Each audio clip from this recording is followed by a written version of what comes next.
Hello friends, எல்லாருக்கும் வணக்கம். இன்றைக்கி தேங்காய் பால் ரசம் எப்படி பண்ணுறதுன்னு பார்க்கலாம். இதுக்கு நான் அரிசி களைஞ்ச தண்ணி ஒரு 2 தண்ணி களைஞ்சி எடுத்துகிட்டு 3வது தண்ணிக்கிட்ட எடுத்து வச்சுருக்கேன்.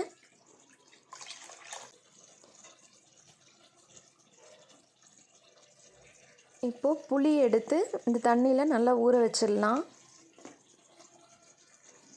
தேங்காவும் 2 முந்திரி பருப்பும் ஒரு 1½ டேபிள் ஸ்பூன் கிட்ட அரைச்சி வச்சுருக்கேன். அதையும் இது கூட கலந்துக்கலாம்.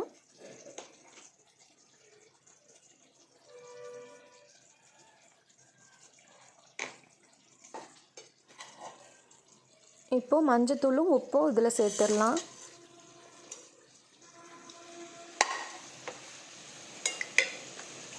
இது கூட பெருங்காயத்தூளும் ஆட் பண்ணி விட்டுடலாம்.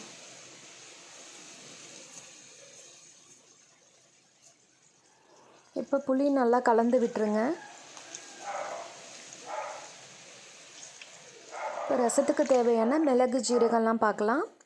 மிளகும் சின்ன ஜீரகமும் இடித்து வச்சுருக்கேன், பூண்டு இடித்து வச்சுருக்கேன், பச்சை மிளகாய் இடித்து வச்சுருக்கேன், கருவேப்பிலையும் மல்லித்தழையையும் இடித்து வச்சுருக்கேன்.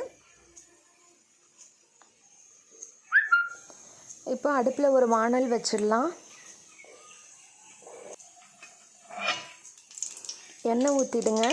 வரமிளகாய் 2 போட்டுக்கோங்க. கடுகு ஒரு 1/4 டேபிள் ஸ்பூன் போட்டுக்கோங்க.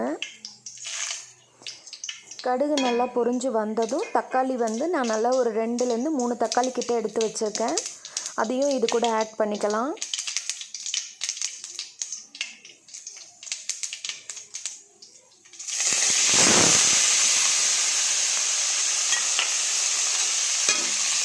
இதை நல்லா வதக்கி விட்டுருங்க.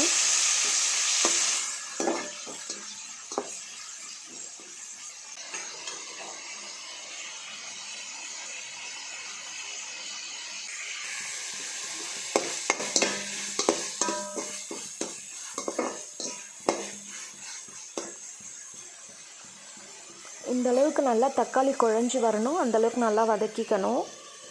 இது கூட நம்ம இப்போ இடித்து வச்சுருக்கிற மிளகு, ஜீரகம், பூண்டு, கருவேப்பிலை, கொத்தமல்லி தழை, பச்சை மிளகாய் எல்லாத்தையுமே போட்டு நல்லா ஒரு வதக்கிக்கோங்க.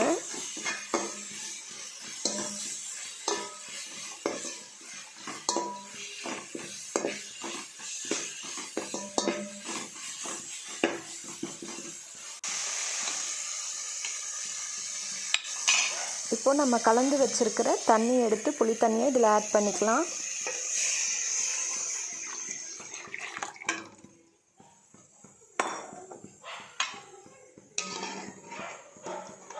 இப்போ இதை நல்லா கலந்து விட்டுருங்க.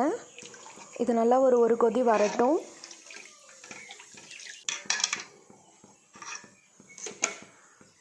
ரசத்தை ரொம்ப கொதிக்க விடக்கூடாது. இந்த மாதிரி கொஞ்சம் பபிள்ஸாக வந்துட்டு ஒரு கொதி வர்ற ஸ்டேஜில் ஆஃப் பண்ணிடலாம்.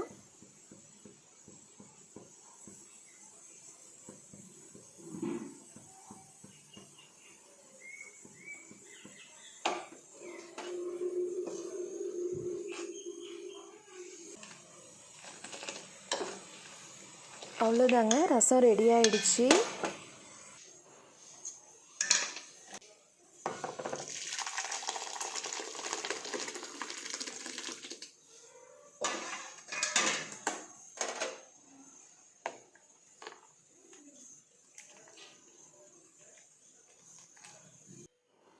இப்போ இது சூடாக ரைஸோடு சேர்த்து பரிமாறிடலாம்.